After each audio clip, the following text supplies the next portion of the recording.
All right. I'd like to bring the special meeting of the Pawtucket School Committee for Thursday, June 29th at 6 p.m. to order. Clerk, please call the roll. Ms. Bonello. Ms. Carney. Mr. Charbonneau. Ms. Doobie. Oh, she's out. Ms. Fernandez. Here. Ms. Grant. Mr. Shalal. Here, may I ask everyone to rise for the Pledge of Allegiance? I I pledge allegiance to the flag of the United States of America and to the republic for which it stands, one nation, indivisible, with liberty and justice for all. thank you all. Public participation. We have one signee, a Kimberly Grant.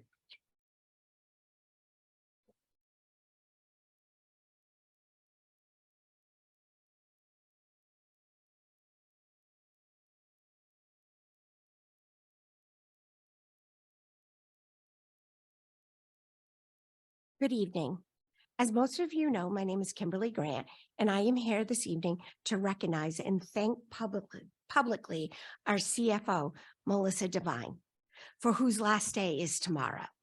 While serving as Chief Financial Officer here in Pawtucket for the school district, Melissa has been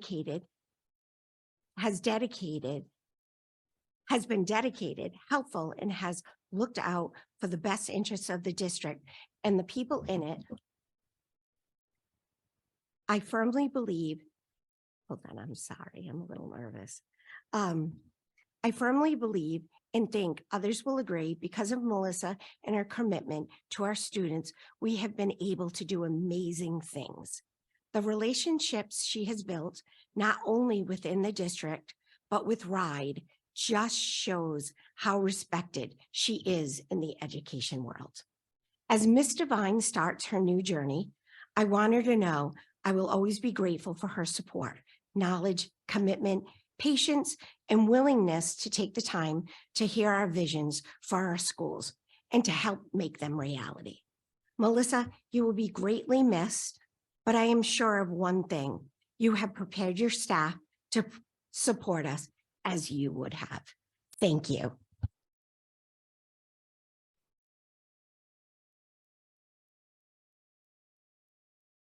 Thank you, Deputy Chair. Thank you. Any other public participation in late arrivals? We're gonna move on to the third item, recognition, Teacher of the Year. This is something that Ms. Bonello wanted to put on, and at the last minute, we do have Superintendent Mercer. You have something to say? Sure. It's with a great deal of pleasure that the Pawtucket School Department's 2022-2023 Teacher of the Year is Bridget Dufall. Bridget has been teaching at the elementary level for the last 22 years and has been teaching at the Francis Varia Elementary School for the past 8 years. Her principal describes her as a teacher who cares deeply for her students and always goes the extra mile to make sure they have what they need to be the best students they can be. In addition, Bridget's commitment to her school as a whole is unwavering. She joins committees to bring fun night activities to children, and she collaborates with her colleagues of all grade levels to enable everyone to be lifelong learners and reflect on their teaching so they can learn together. Her colleagues describe her as a very quiet person, but is very dynamic in her quest to improve her craft, and is constantly seeking input from others and is always willing to contribute her time to the Varia community. Bridget cannot be here with us tonight because she had another engagement, but we wish to congratulate her on receiving this outstanding award and thank her for her dedication to the students of the Pawtucket School Department.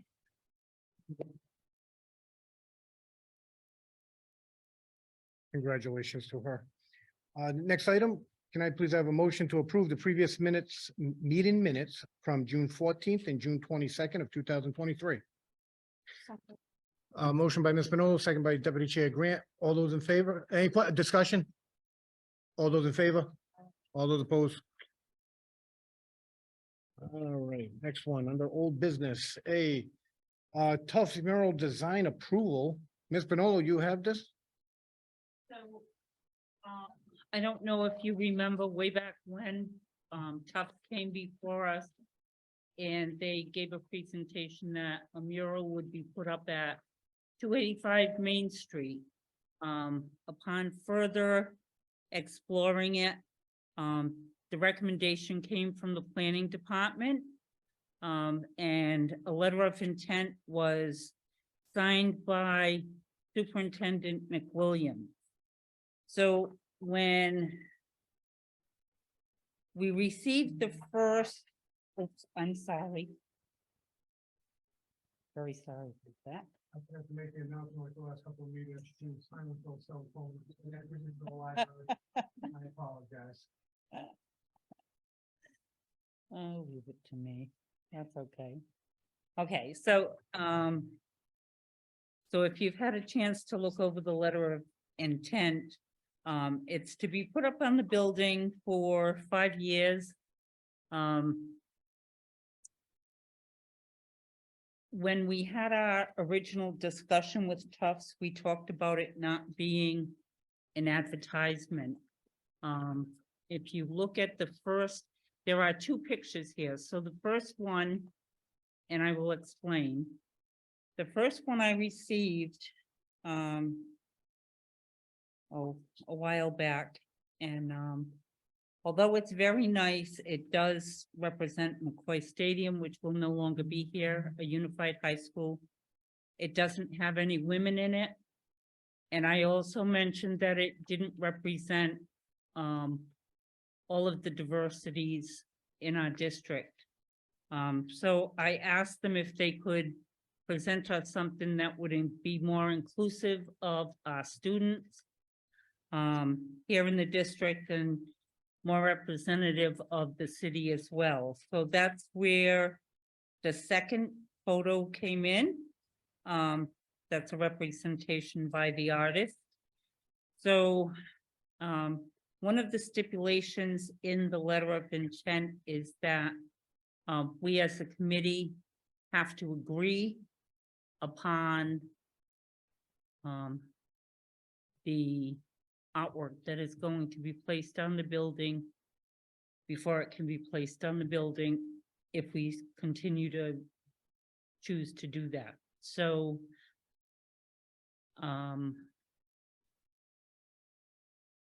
do we need a motion to have a discussion? So I will make a motion to accept the proposal from Tufts Health Plan for the purposes of discussion. Second. I'll second it. I'm not sure what I'm seconding. Okay, so this picture is what they want to put on 285 Main Street. So my first problem, if I may speak, So your motion, I want Mr. Chavez. Your motion He's is second. to approve. I second. so my first problem is that it is an advertisement. So with Tufts Healthcare, together we can what? One of the things we had mentioned was, you know, if Tufts was put out as a tagline down at the bottom of the picture, then it would be considerable, but I didn't want an ad. The other thing is, I'm not thoroughly happy with the artwork.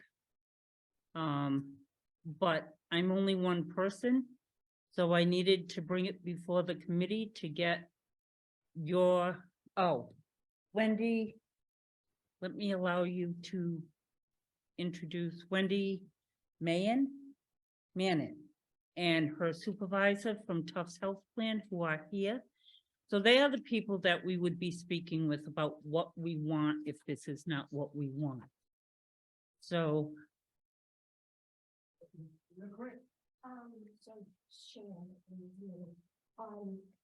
As I remember when this came in front of the committee prior to this meeting, I voted no on it.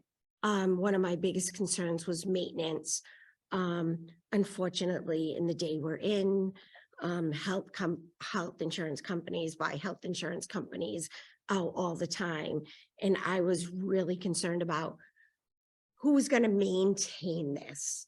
And I just wanted to just kind of, remind everyone that I was not someone who was for this, and I still am not for this. So I will not be voting to approve it.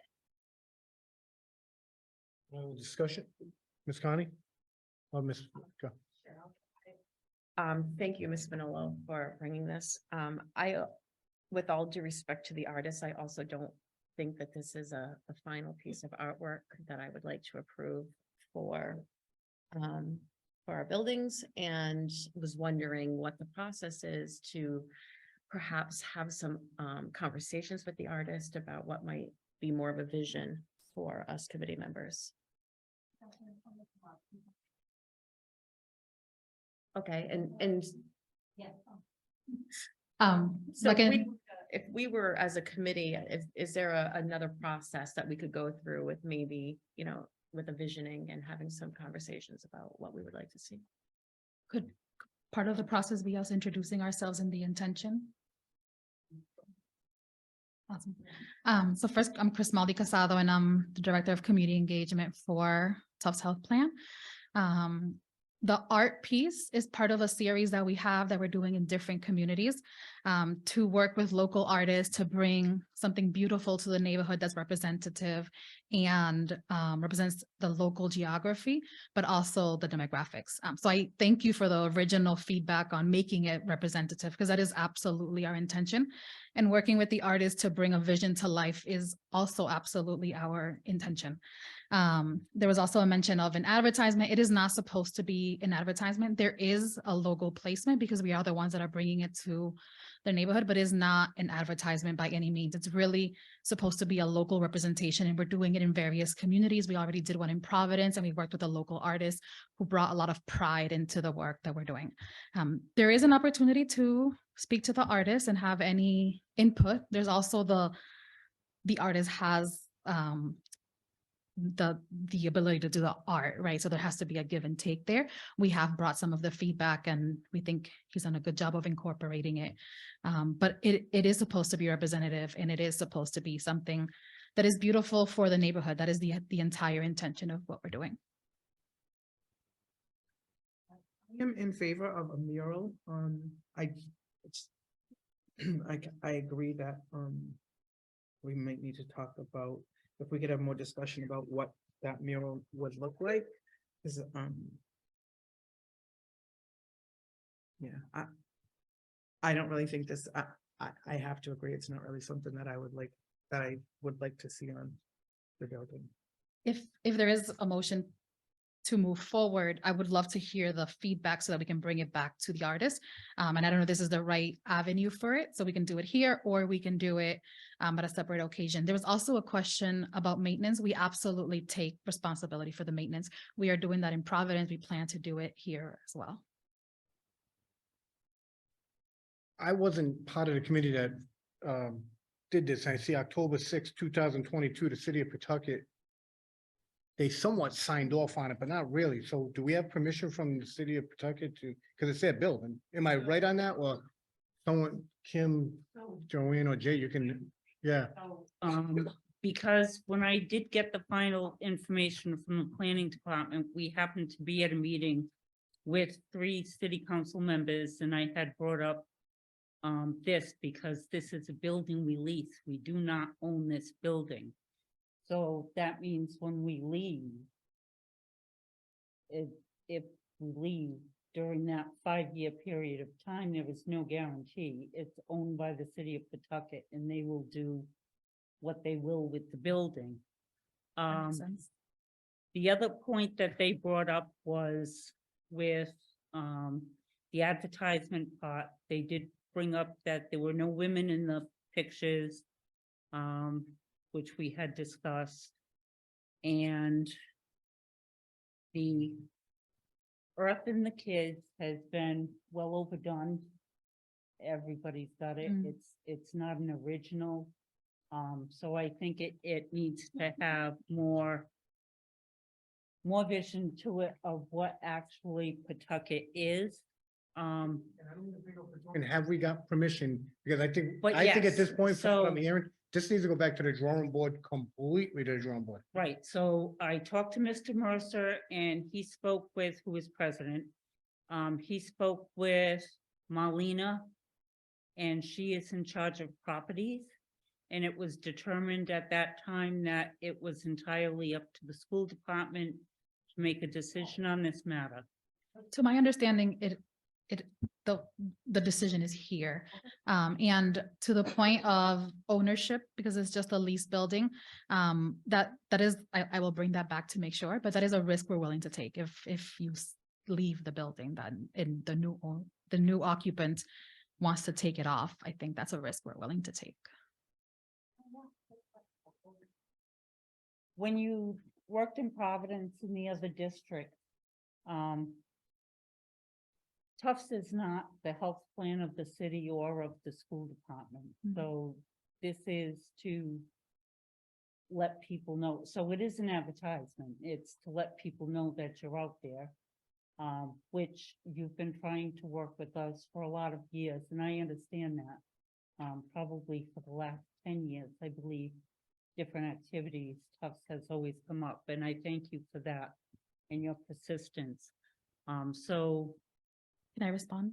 Yeah. So it is not an advertisement.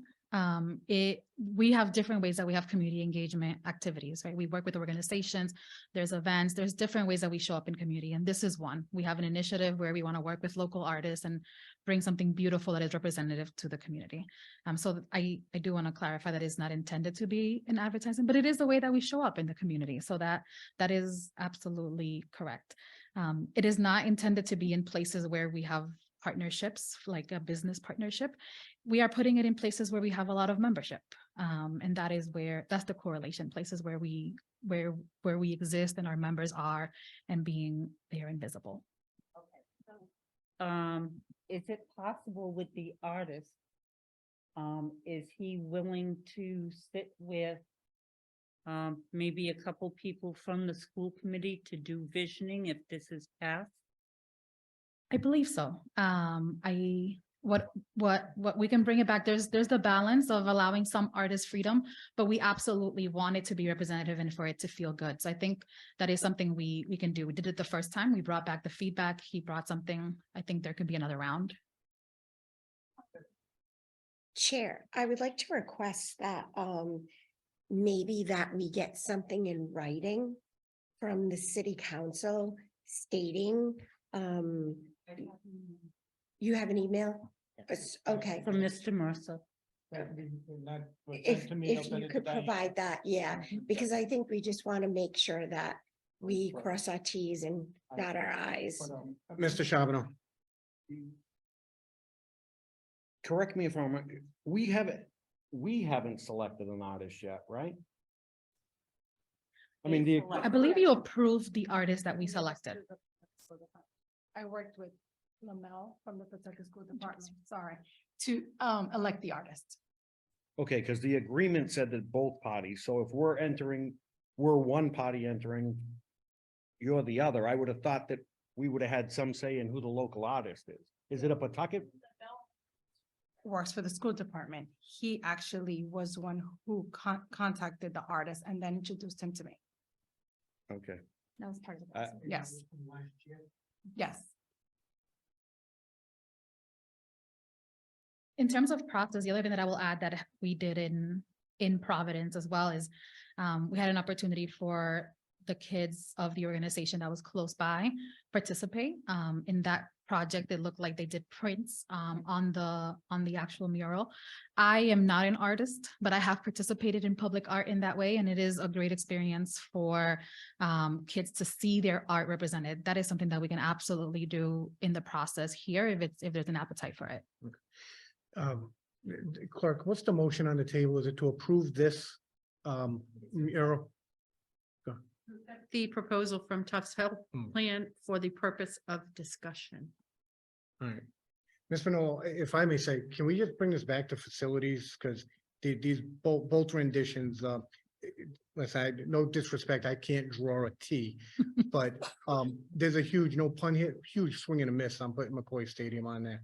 That's a sore subject to some members. I know you switched it, but that just showed me when I saw it, what are we doing? That's the past. So I think the artist or whatever this original school committee 2 years ago, how it started, I think it needs to go back to facilities and come to us with a better picture if the committee is interested in having this mural on one of our school board, buildings, which I guess it was approved back in 22. So I will withdraw that motion.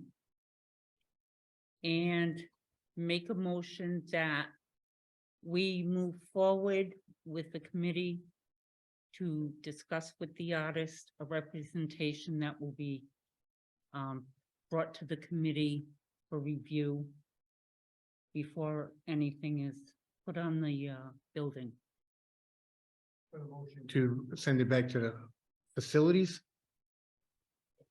All right, a motion to bring this mural drawing painting back to the facility subcommittee, and then will be brought back to the full school committee for approval and discussion and approval. Do I have second by Ms. Connie? Any discussion on that? Clerk, please, hold on, I'll wait till you. All right. Thank you two ladies very much. Can I ask Well, for understanding on what Yeah. that means? Votes for it. So Okay, sorry. if it's voted in favor, then we will be back in touch with you and we will reach out to the artists and work with them collaboratively to bring a design to the building. Thank you. Sorry. Don't mean to interrupt the process. All set? Well, please, clerk, please call the roll. Ms. Manolo, Ms. Carney. Mr. Charbonneau. Ms. Fernandez. Ms. Grant. Mr. Shalal. Yes. All right, thank you very much. We will be in touch with you. Thank you. Thank you. All right. Next item, under new business discussion action item, we're going to talk about the, we revised it 2023-2024 school calendar. Superintendent? Okay, starting with the month of March. Originally, March 29th was a professional day. It's now going to become a school day. Going into April, April 2nd is now presidential preference primary. That day is going to become a professional development day for teachers, right to read day. So the 29th is going to become a school day now. April 2nd is going to become the professional development day, which is the presidential preference primary.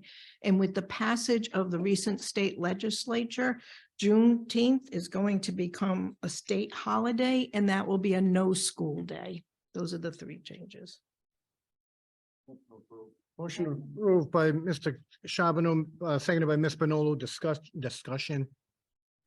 I do on 1 second, can we make it just a little bit clearer? I hate to be this guy, but what's the first day of school? August 30th. My school, my son's, yeah, for students, my son's, not to compare school districts, they actually have it highlighted in their legend. I get it says here semesters right here, quarter 1, 45 days, it says 8:30. Is that just something that you guys have always done, just left the calendar out in that way? Well, yeah, I'm asking the wrong, yeah, is that how the calendar always has, or has it always been, have you ever highlighted first and last day of the school year? Just so parents don't get confused thinking the 28th and 29th are their first days. This is the calendar that has followed the same pattern All right, the whole time, and schools typically follow. all right, again, If you'd like us to make that addition to the calendar, you ask. do we need to bring it back to the committee though for approval? No, okay. All right, can I ask that you just indicate first and last day, if the committee's okay with that? Committee okay with that? All right, just, I don't know that we could put last day, because, I mean, we could put last day. we don't know, that's right, but could you, if just So how about just the first? first day, please. Is that okay with everyone? All right, and if you put in the legend, I appreciate that. All right, any other discussion about the calendar? Clerk, please call the, yeah, clerk, call the roll. Ms. Manolo. Yes. Ms. Carney. Mr. Charbonneau. Ms. Fernandez. Ms. Grant. Mr. Shalal. Yes. Next item, approval to move the budget, balance of FY 22 surplus to the capital reserve fund of 575,315. Motion by Ms. Grant, seconded by Ms. Bonolo. And yes, thank you. I have to get organized. I'm sorry. Okay, so back in the fall, late fall, there was an approval to move an estimated amount to the capital reserve fund for future improvements. And after the audit was finalized and finished on December 31st and then published in the month of January, there was an additional $575,315 that was on the bottom line that was not moved. So I'm here this evening to ask for your permission to move the 575,315 for future capital improvements into the capital reserve fund, the school's capital reserve fund.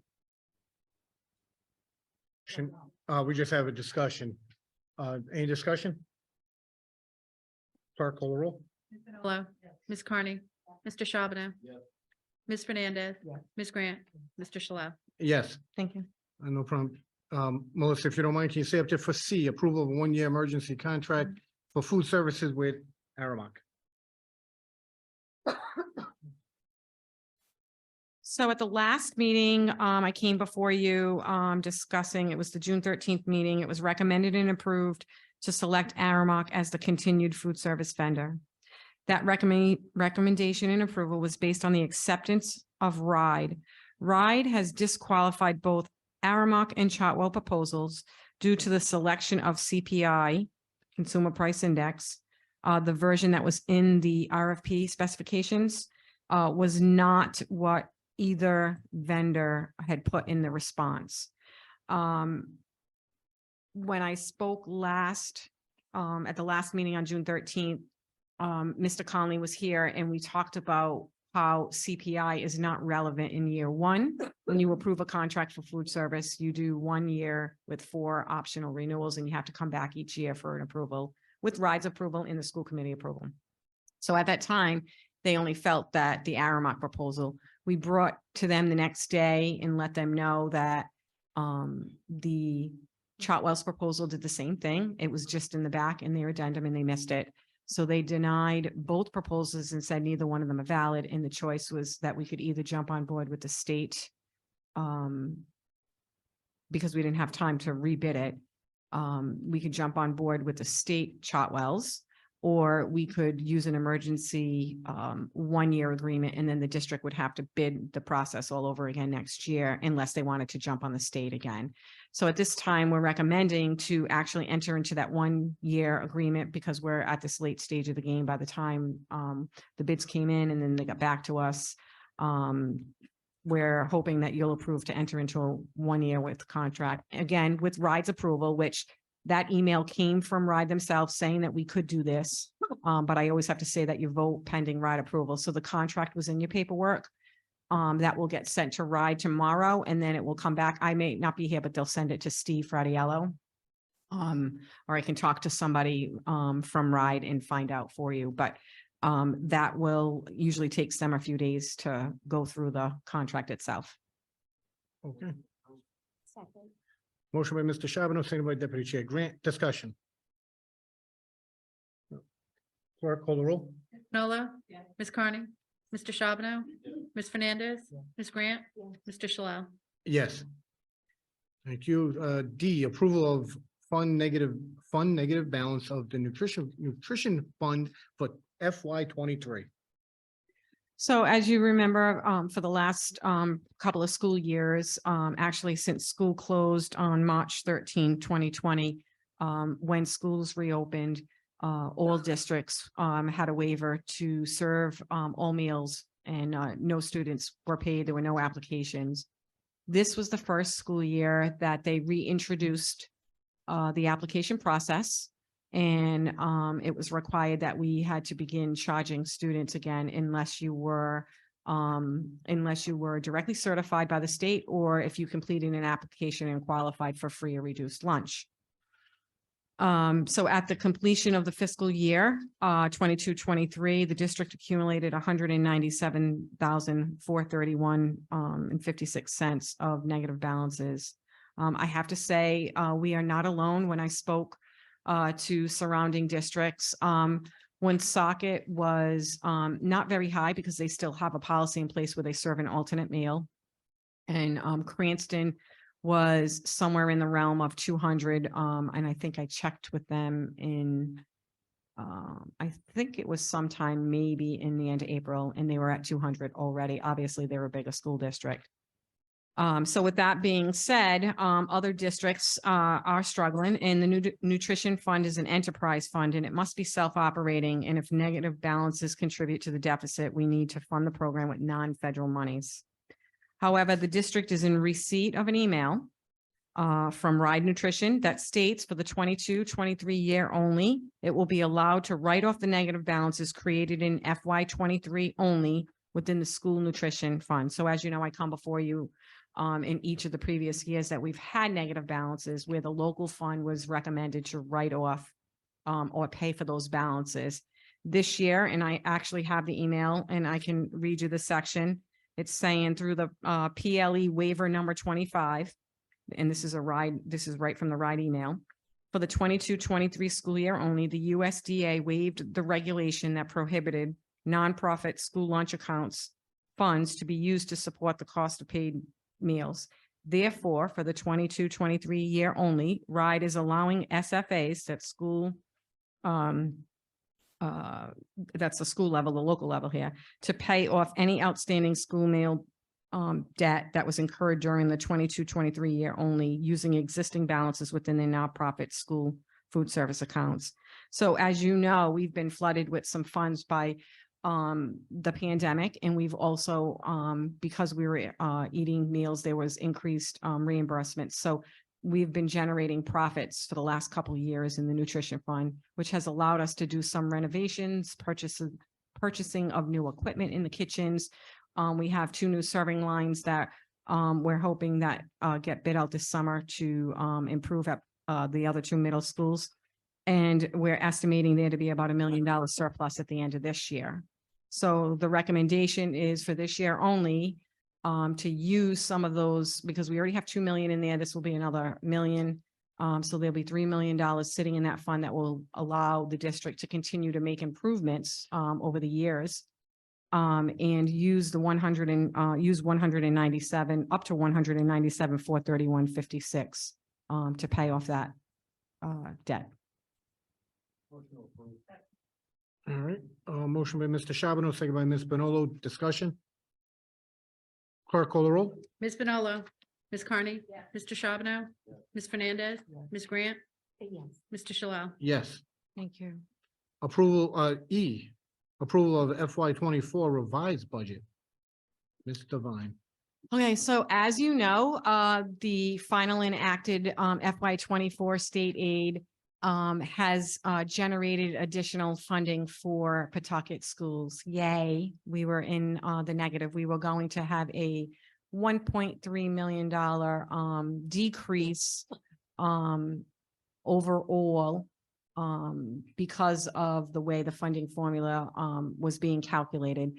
So when the representatives in the House and in the Senate met, there was some different funding mechanisms that they decided to vote and put in place. And what that did was generated an additional 9.3 million. And I know that you guys have been hearing 8 million.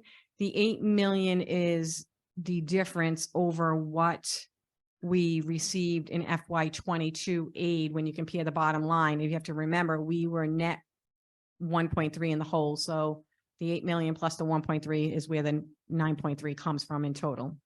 So with that being said, we sat down. It was really a tight crunch. There needs to be more work on the budget. As you know, the assignment process occurs at the end of June. HR needs some time to adjust positions and moves and things like that. And we usually take the budget back to the school committee at the end of July, maybe the beginning of August. So I really wanted to, before my departure, to bring some additional savings that have been found and recognized in some other things that may have to take place after I leave here regarding MLL and some additional funding that we did not encompass here. So I will read, if you wouldn't mind. It's going to take a little bit. I know that this will be the last time everyone will hear me speak, right? So I figured I'd talk for a long time. But no, so if you don't mind, I'd like to go through it because it's really important to understand what the next steps are. And it has to be done from those that will be still here in Pawtucket. So at the top, you'll see the 24 budget revenue, a school committee approved on April 18th was $133,936, $133,936,087.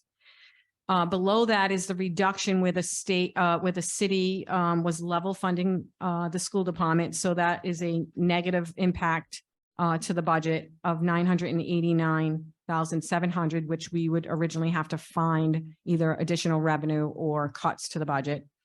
The Medicaid reimbursement revenue, I feel comfortable increasing 150,000. At one point, a few years back, we started seeing some decreases in what Medicaid reimbursements were occurring. So I feel comfortable that we can go back up. Plus, I think that there's new legislation that some additional services can now be, thank you, Joanne, can now be included in some additional reimbursements. So hopefully that will help. The next is the additional state aid enacted on June 7th. And actually I listed it again below, but there was an increase in the multilingual learners over the FY23 year. So we get roughly about 1.8 million in total, but the additional 1,371,139, and you'll see below in yellow when I get there, that will have to be determined. The multilingual learner director is out of the country. She's on vacation.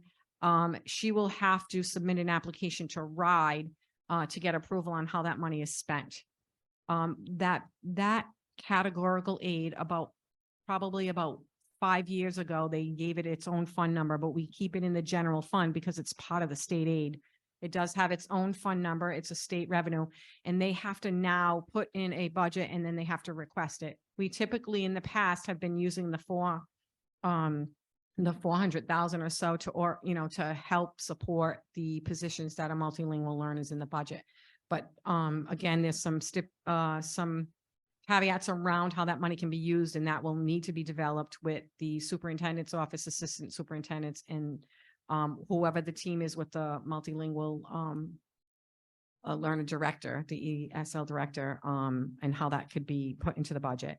And then again, the additional general state aid, which comes in at, just general state aid, special education funding is $7,959,326. So we have a total revised budget for your approval of $142,426,852.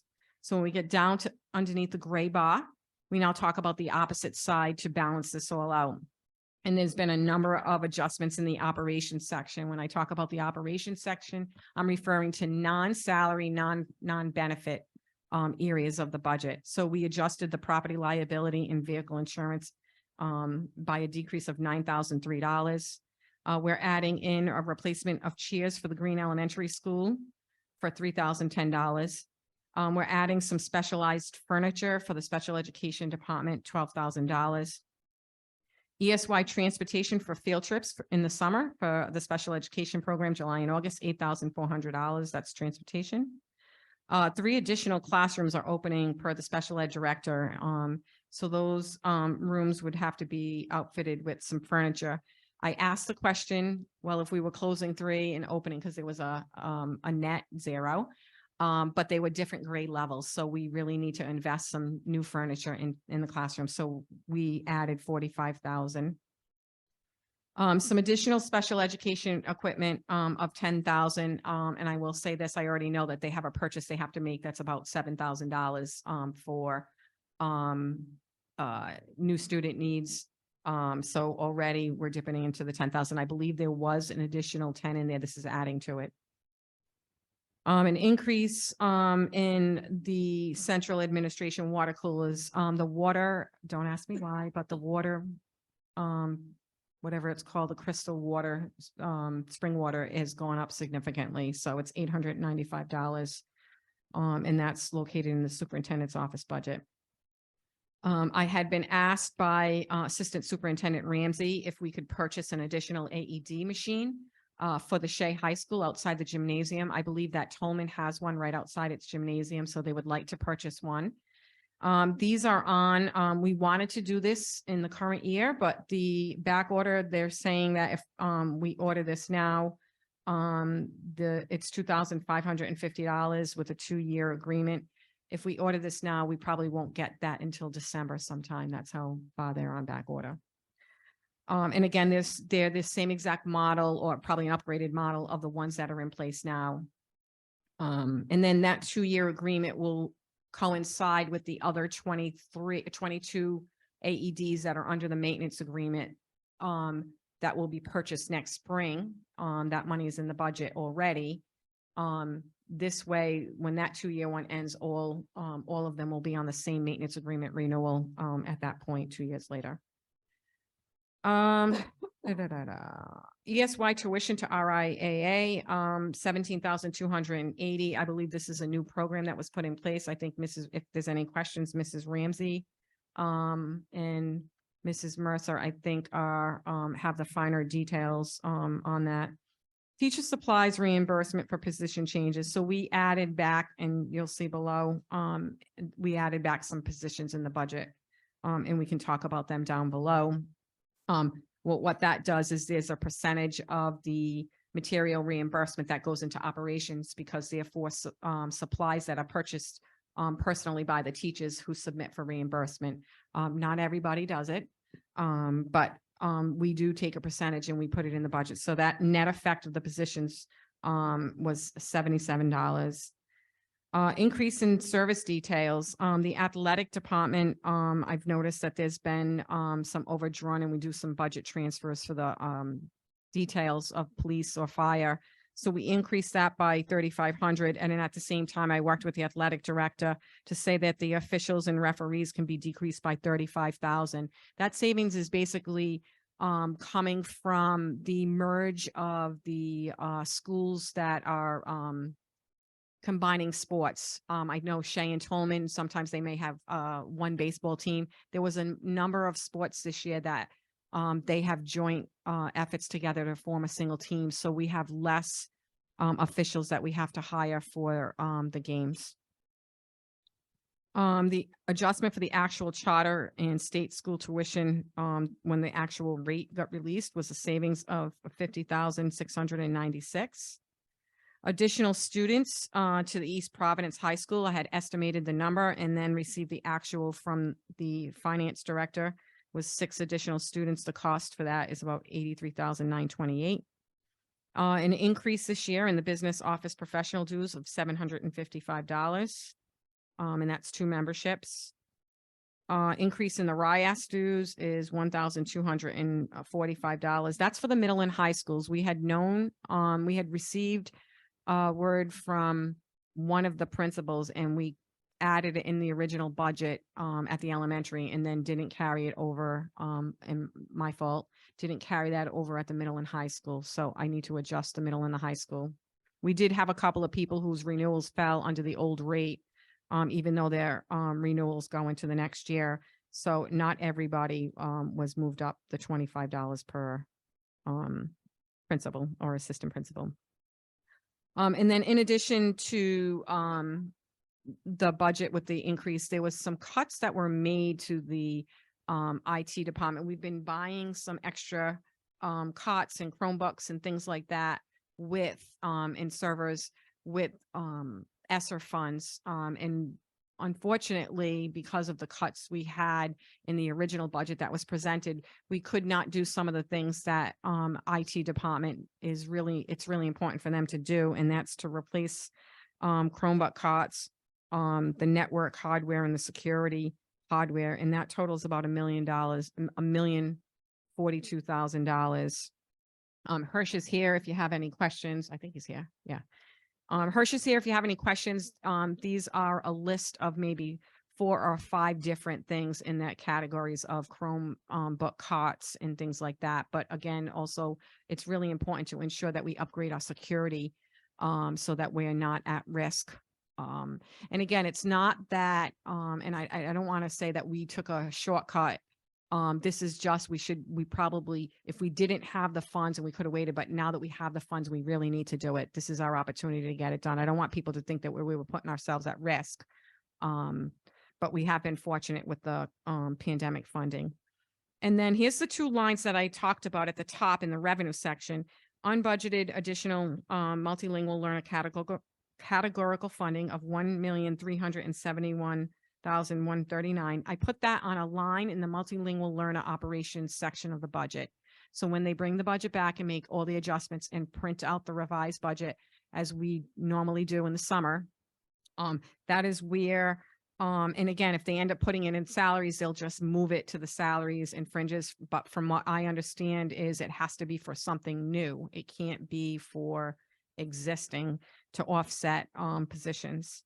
And then again, the unbudgeted additional funds due to state aid, I figured we have $2,501,609. I dropped it into the facilities department where you would put capital improvements. I think that has to be a discussion with the school committee, the central office. And as you all recall, the district is short in the construction of Baldwin, and it would be non-reimbursable. I'm not saying that's what you would do with it, but that is an area that somebody needs to figure out, where do you want to put those funds?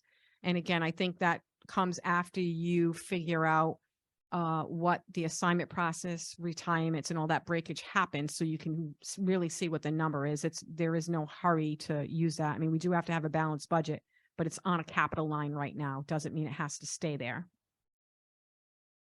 And then we get to the salaries. Yes. Time out for 1 second. Go ahead. No, don't be, because Before we went on, I just wanted to ask a question. Mhm. The replacement of chairs for Green Elementary. I just wanted to check on that. Remember when ESSER came out, one of the things that the committee had asked was that all the schools received. So I don't know if this is for teachers, if this is for students, but we had requested that, you know, the principals work with their staff to get new chairs. Mhm. And I'm just wondering, Sure. is this part of that or Yeah, sure. what this is? I was just curious. Sure, absolutely. Thank So you. the principal from Green, Dr. Jacobs, reached out to me and said that she had 12 chairs that have been broken. And we know that, you know, Potter was fully renovated and had all new equipment, but over the last couple of years that she's lost a few of the chairs, and then she asked if we could order 12 more chairs. I spoke with Mrs. Ramsey, and she did say that some of the chairs, so these are classroom student chairs. These are not, they're actually like, I don't know, they're replacing some of the classroom chairs. I'm not really sure what grade levels they were. I did caution them next time that they have furniture that's destroyed. We need the pictures so we can see it, because I mean, for chairs to break after only, you know, 5 years or what is it, 8 years that Green has been in, no, 5, somewhere around there between. It's definitely under 10, because I've been here 10 and it wasn't done yet when I got here. So but yeah, I did advise them that they should be taking pictures and sending that to the business office or to the superintendent's office so that we can keep track of things like that. So she did say that they were not warranted or whatever was wrong. They kept breaking. She didn't want to replace them with the same exact chair that she had. It's slightly different model. I have the quotes back at the office, and if this is approved, I will give them to whoever would need to place that order. But they are student chairs. The reason I wanted to ask is because I know it was a request and we did want to make sure that everyone did receive Absolutely. chairs. So if they wanted them. Mhm. So I just wasn't sure if this was for adults, if it was for children. So Absolutely. thank you. I You're welcome. appreciate it. for a budget our size, it doesn't matter, but is that for one AED machine? Yes, that's one AED machine with a 2-year maintenance agreement, and we've Do you have outfitted to the use the districts. NPA? Is that why? I'm sorry? Do you have to use a master purchase agreement list? So what we did, school health is on the master price All right. agreement, Then that's, I just, Yeah. it's. but it's only, I mean, it's $2,500. It's the automated one. It's the ones that match the ones throughout the district. All right. But if you have to use the list, I get. Well, you don't have to use the list, but it was from the, it's deeply discounted. We did check some other pricing. for the same model. But it would also be nice to be under the same maintenance agreement. Not that, you know, again, if the district is gonna go in and replace the other 22 with new machines someday, then that's when I would recommend that you bid it. And again, these things, they're still, I want to say that they're probably maybe they're 6 years old. Okay, So. thank you. you're Any other welcome. questions on that first part from anyone in the committee? All right, please. All right, salaries so and then we're at benefits. the salaries and benefits section. So we had a reduction of, a reduction in workers' compensation of, insurance of 60,604. And again, I did this in tiers. So I had originally had some reduction in salaries, budget for revised positions of 37,990. A decrease in the medical buyback option of 4,500. A decrease in the employer pension and taxes related to the positions above, 9,204. A decrease in the dental working rate of approximately 4.8%, 23,957. A decrease in the medical working rate after the original budget had added back the discount we took in FY '23. So when the original budget was built, because we had a healthy medical reserve, we had given the employees and employer, the taxpayers that fund the budget, a discount of 6%. So when I built the budget, I added it back thinking that when we got new rates, it was going to go up. So when we got new rates, it actually was only up over the discounted by 1.5%. So we experienced a little bit of savings of 81,751. A decrease in the life insurance cost of 4,548. A change in the classic blue family working rate of 115,200. It was a duplicate of that's an ad. It was copying there's only a few people on classic blue, but it was using the health mate rate that was in the worksheet. The addition of 3 middle school technology teachers for the scheduling. These were originally in the ESSER 2 in FY3 and cut for FY24 with the additional funds. They put back each of those positions, and the salaries and benefits related to that are approximately $350,117. The addition of 5 teaching assistants, 5 assistant principals, and 1 attendance officer that were all funded with ESSER 3. We moved them over to the local budget, $1,149,730, and that freed up some additional funding in the ESSER 3. The addition of the multilingual learner coordinator from Title III, $137,663. That was at the recommendation of the MLL director, saying that we have that position in Title III, which it eventually will not be afforded in Title III. And Title III should be getting directly into the students, towards the students. Addition of the MLL clerk at a 0.5 FTE and a teacher assistant.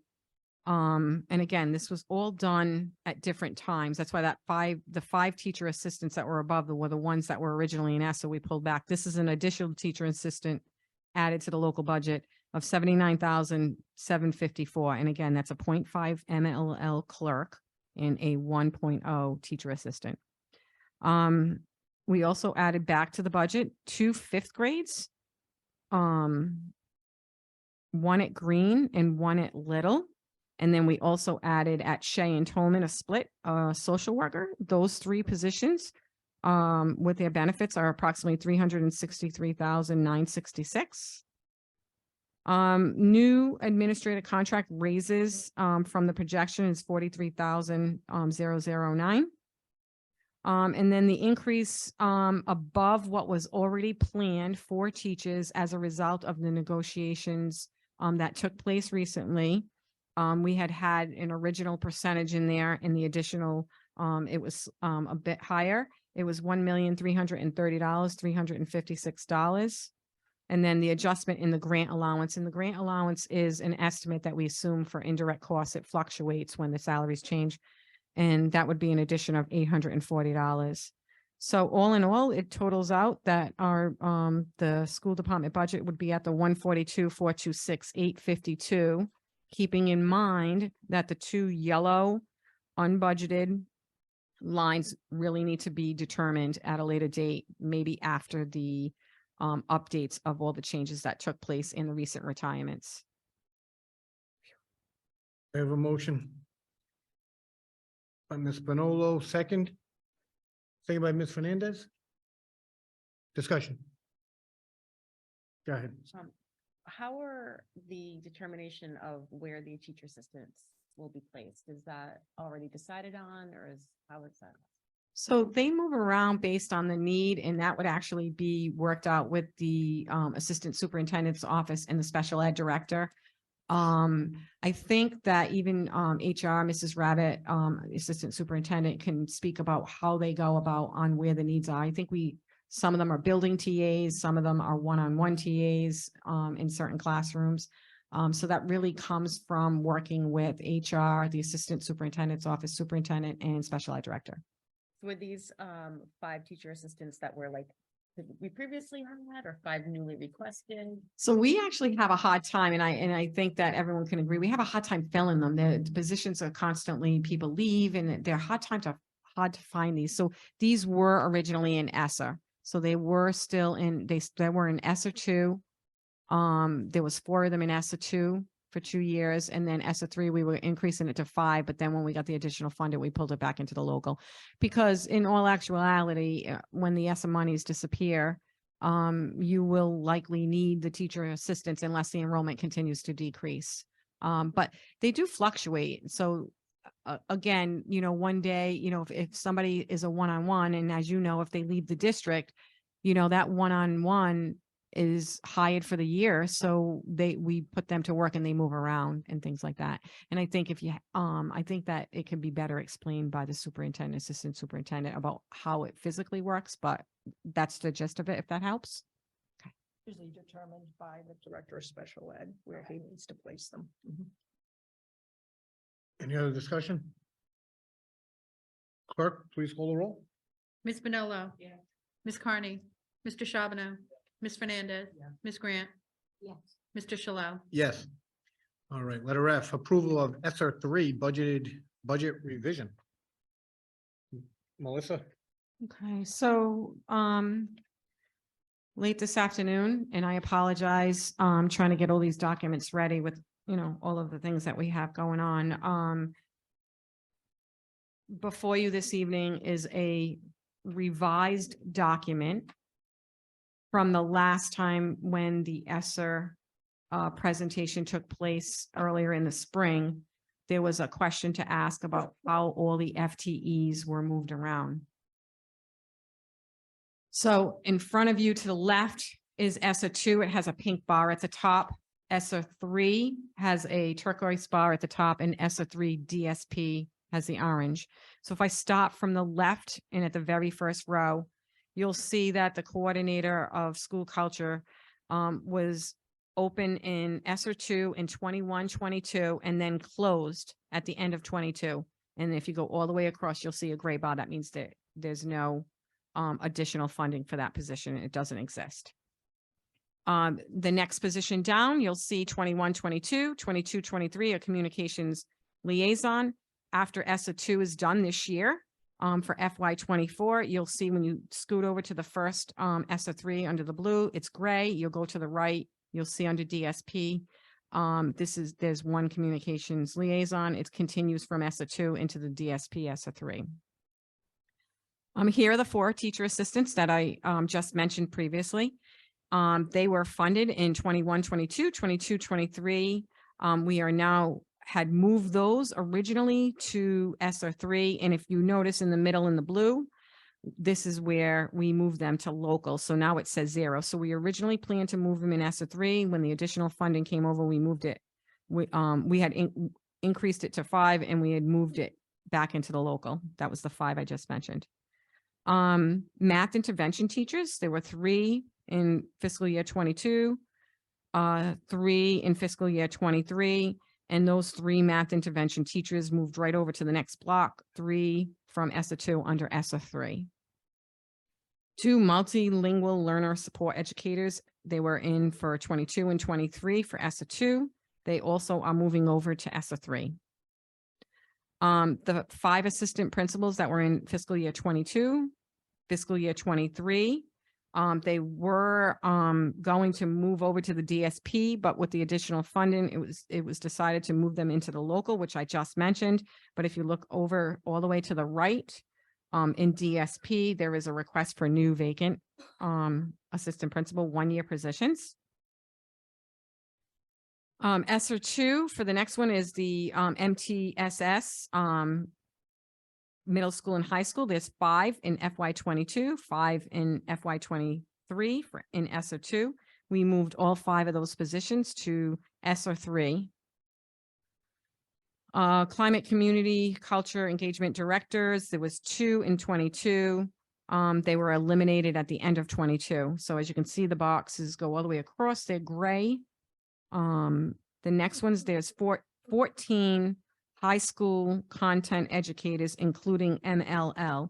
We had 14 of them. This is for a big piece of them or for scheduling. There's 14 of them in 22, 14 of them in 23, paid out of ESER 2, and then move those same 14, including the MLL and all the content areas, to ESER 3. Then we have the technology STEAM educators. There was 3 in 22, 3 in 23 in ESER 2. We then moved them to the local FY 24 for scheduling purposes. Social workers, there's 2.6 of them in 22, 2.6 in 23 for ESER 2. We took 0.6 FTE and moved it to local. And the other 2 have been moved to ESER 3. And so it's, and again, I have the locations there, but I don't know if that's where they'll be. I guess I'm not sure. Maybe they've already had the mini job assignments. Again, I don't get too close to that process, so I don't want to say something that's incorrect. I don't want Ron to hit me before I leave here on my last day. So then the next one right here, these are new positions that were created by a grant. It was guidance counselor, 1 FTE at Tolman, 1 FTE. It was in the Prepare RI. The Prepare RI grant was extended, but only for a portion of the money. So what the plan is to do is to put those 2 guidance counselors into ESER 3, and then use the 22,500 for each of them to offset from ESER 3. So again, we say they're in ESER 3 because we wanted to fund them there, but the grant got extended for 22,500 for each position we had. The next line is 2 reading teachers. They were in ESER 2 for fiscal year 22, fiscal year 23. We're moving them to ESER 3. There are 2 reading teachers for the 1 year for FY 24. So then you see a bunch of gray now at the ESER 2 and ESER 3. Now where the rest of the positions that we're talking about are going to be DSP. We originally put the school attendance officer in DSP. They were in there for this year. They were hired later in the year, so it's not a full year, but they do count as an FTE in 22, 23. We were moving it over to 23, 24. However, with the additional funding, we moved it to the local with the size of the district in the school committee's request for the additional position. We have a special educator for alternative learning at Shea. It's a vacant position. It's new in ESER 3 DSP for the 23-24 year. We had 2 social workers. There were 2 FTEs in Title IV. And we had 1 in the DSP for the current year that we're in. So you'll see 1 in 22-23 because we're only talking about the ESER portion here. The other 2 were in the Title IV. That has now, those positions are sunset in that grant. The DSP one was moved to the local because we originally said it was closed, but we moved it to the local. We added a social worker back in. It might not be in the right building, but a social worker was added back to the local, as I just read. And then the 2 that were in Title IV will remain in 23-24 in the DSP budget. And then the last, a request of the school committee was to put in ESER 3 DSP for the 23-24 2 safe and orderly support staff. So with all of that being said, you'll notice there's a little box on the bottom and I color coded it. So in 21-22 there was 46.6 FTEs and it corresponds with the green box under 21-22 under ESER 2. In 22-23, it's a blue shaded box. There was 43.6 positions in ESER 2. And then 0 in ESER 3, but 2 were in DSP. That gives us a total of 45.6. And then the last one for next year, 23-24, there's 42 positions. So we've gone down from 46.6, 45.6 to 42. And you'll notice the orange shaded box up under ESER 3, you see 33 positions for 23-24 in orange, and then ESER 3 DSP, another 9 positions. Motion by Mr. Charbonneau, second by Ms. Bonolo. Discussion on ESER 3. Ms. Connie first. Just on a side note, would Superintendent Mercer and Ms. Rabbit be able to give me the job descriptions for the integrated tiered system of support for middle school and high school? With the job descriptions. Thank you. Thank you. Any other discussion? Clerk, please call the roll. Ms. Bonolo. Ms. Carney. Mr. Charbonneau. Ms. Fernandez. Ms. Grant. Mr. Shalala. Yes. Thank you. G, thank you, Melissa. Recall of certified educators, Ms. Superintendent Mercer. At this time, I'd like to do recalls. Melissa Babcock, grade 6 ELA MLL at Jenks. Vanessa Birch, grade 6 math MLL Jenks. Brittany Bilodeau, special education, Kirby McCabe. Alyssa Campopiano, reading Winters. Brett Chaudier, grade 2, Kirby McCabe. Austin Chadwick, mathematics, Shea High School. Tracy Colangello, outplacement support, K-8 district. Erin DeQuilla, specialized K-2, Potter Burns Elementary. Tracy Dwyer, art, Shea High School. Samantha Volo, 7-8 science, Jenks Junior High School. Adam Gazon, 7-8 math, MLL, Slater Middle School. Did I say junior high school? Middle school, sorry. Robin Jeter, 7-8 ELA, MLL, Slater Middle School. Sarah Lichman, PK, Together We Grow, Green Elementary School. Lisa Masterson, art, Cunningham Elementary School. Richard Morrow, special education, SID, Jenks Middle School. Megan O'Connor, general science, Shea High School. Nellie Falk, grade 6 science, Jenks Middle School. Laura Santos, MLL support 1 year at Winters Elementary. Catherine Shoddick, grade 5 MLL 1 year, Baldwin Elementary. Dawn Simonelli, 7-8 math, Slater Middle School. Christiana Smith, special education, Shea High School. Monica Vargas, grade 4, 1 year, Fallon Elementary School. Lilibeth Vasquez, dual language, kindergarten, Green Elementary School. Have a motion to approve. Motion by Ms. Connie, seconded by Ms. Bonolo and Deputy Chair Grant. Discussion on the recalls. All those in favor? Aye, all those opposed? Thank you very much. Can we do H? Do we have Mr. Silva here for the approval of the Cunningham fence demolition, removal, and installation? How is everybody tonight? Fabulous.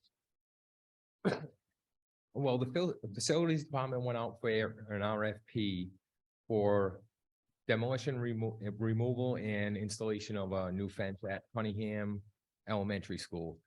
It's approximately 306 linear feet of wrought iron fence that has to be removed. And it's going to be replaced with 306 linear feet of the black chain link vinyl coated fence with 2 4-foot gates, swing gates added, and 1 14-foot rolling gate. The RFP also had an alternate option of removing and disposal of 155 linear feet of old chain link fence and replace it with the new black chain link fence vinyl coated. We received 3 responses to our response.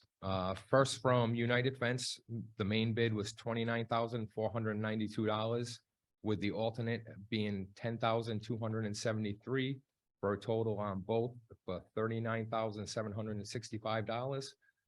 The second response was from Oak Hill Farms. The main bid was $41,200, with the alternate $13,500. Total for both bids was $54,700. The third response came from Sole Source, which with the main bid was $39,800. The alternate bid was $21,600. The total on both $61,400. This would come out of the capital fund, and the recommended action is for the school committee to accept United Fence's proposal for Cunningham's fence for both of them.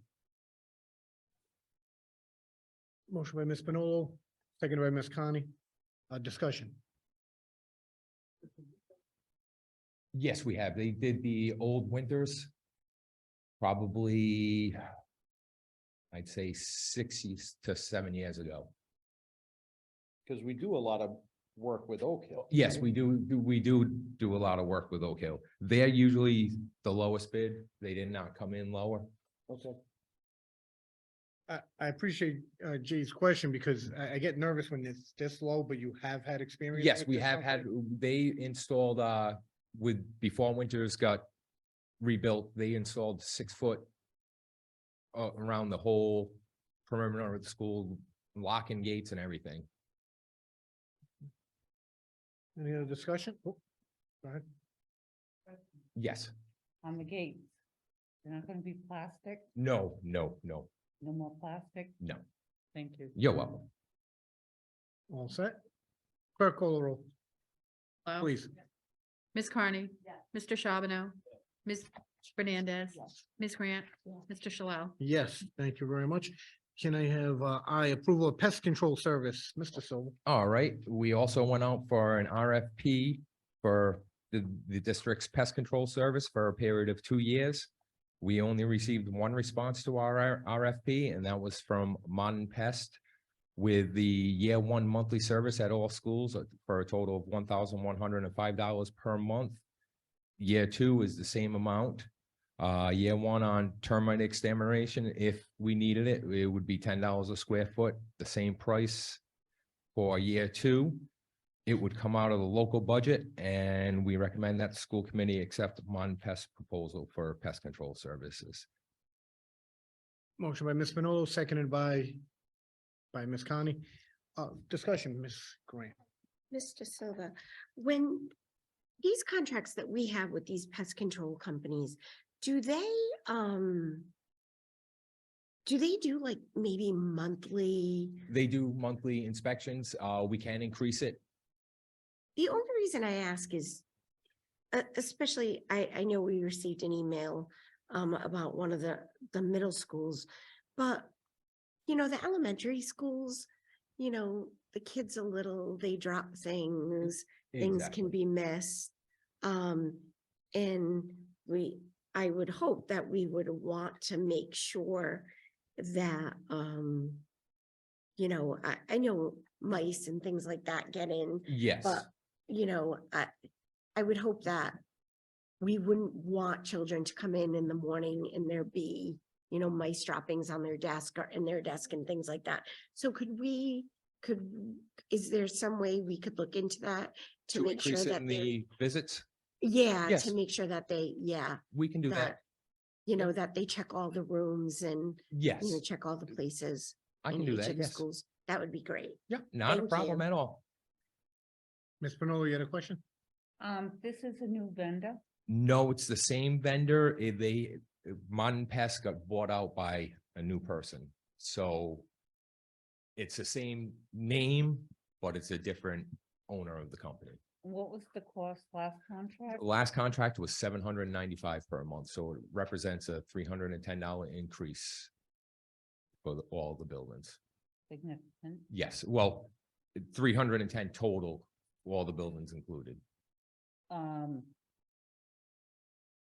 So your relationship with them as far as taking care of issues at current building? Yes, they're responsive. I actually was just here with them the other day and walking through with them, the kitchen area and everything. Okay, and, okay, that's as far as the agenda goes for that, so thank Okay, you. you're welcome. All set. Clerk, please call the roll. Ms. Carney. Yes. Mr. Charbonneau. Ms. Fernandez. Ms. Grant. Mr. Shalal. Yes.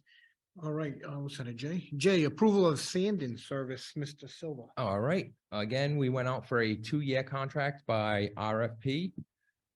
We received one response to our RFP, and that was year 1 per application, $3,489, and that's in all buildings. Year 2, all buildings per application is $3,489. The last contract was $309. This represents a decrease of $511 per application. We average 7 to 8 times a year that we have to use them. This would come from the local budget, and we recommend that the school committee accept Oak Hill Farms proposal for sanding services. Right, motion by Deputy Chair Grant, seconded by Ms. Manolo. Discussion. Mr. Charbonneau. Chris, can you run that map by me one more time? The per application at all schools, so it's all schools included, is $3,489 Yeah, per application. Last contract, it was $3,900 per application. So it represents a $511 per application decrease. And if we average that out to the 7, 8 times, that's $3,500 to $4,000 savings. terrific. Any other discussion? Clerk, please call the roll. Ms. Manolo. Ms. Carney. Mr. Charbonneau. Ms. Fernandez. Ms. Grant. Mr. Shalal. Yes. Thank you very much. Thank you. Have a Mr. nice Silva. holiday, everybody. You too. K, update on the IT audit RFP, Mr. Charbonneau requested. Legal counsel, are you able to, or is Bill? Okay, but go ahead, Jay, you had the, Well, I was just looking for, I know we had approved the RFP and to go out. So,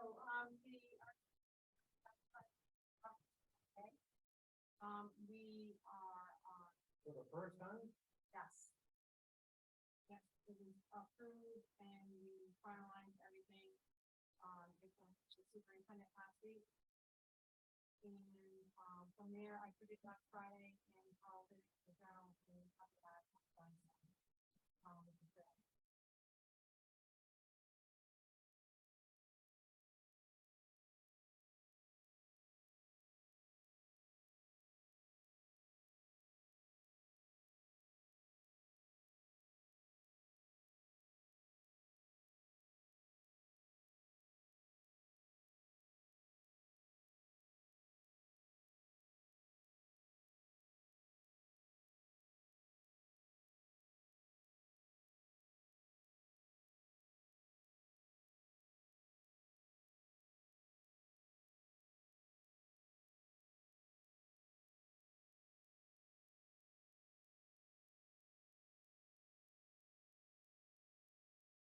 discussion. Yeah, I'll ask that the clerk, research when we approve this to be sent out and disseminate that to the committee. That's great. What's the usual process? Usually, once we receive it, doesn't it just go out? Once we approve it, don't these things just go out and get posted? But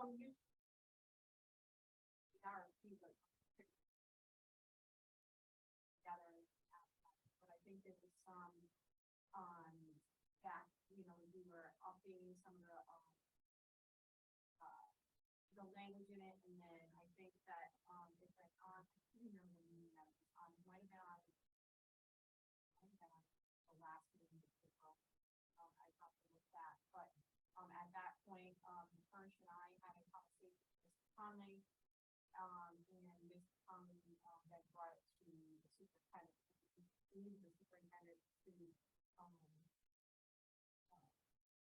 informed of this because she needed to understand it to go out, so we communicated it. Again, that's, I was brought to this last Friday to. Okay, I will second what Mr. Charbonneau said. I'd also like to know if it could be sent out to us when we approved it. Just so we can see what how long the process has been. Because I think we approved this quite a while ago. Do you have that, clerk? Okay. Mr. Charbonneau, anything more on that one? All right. All right, with that, can I please have a motion to recess into executive session on the provision, with the provision under Rhode Island's general laws of 42-46-5A1, discussion of job performance, contract status, review of contract, renewal of contract, non-renewal, and evaluation. Rhode Island General Law 42-4, also Rhode Island General Law 42-46-5A1 for the purpose and discussion of superintendent contract agreement. Also, under Rhode Island General Law 42-46-5A2 for the purpose of discussion of the Pawtucket Teachers Alliance collective bargaining agreement. Do I have a motion on all those? Motion to recess by Deputy Chair Grant, seconded by Ms. Connie. Clerk, please call the roll. Spinello. Ms. Carney. Mr. Charbonneau. Ms. Fernandez. Ms. Grant. Yes. Mr. Shallow. Yes, we're in recess.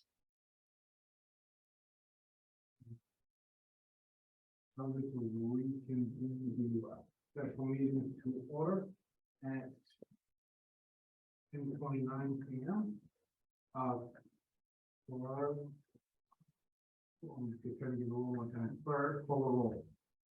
Ms. Spinello.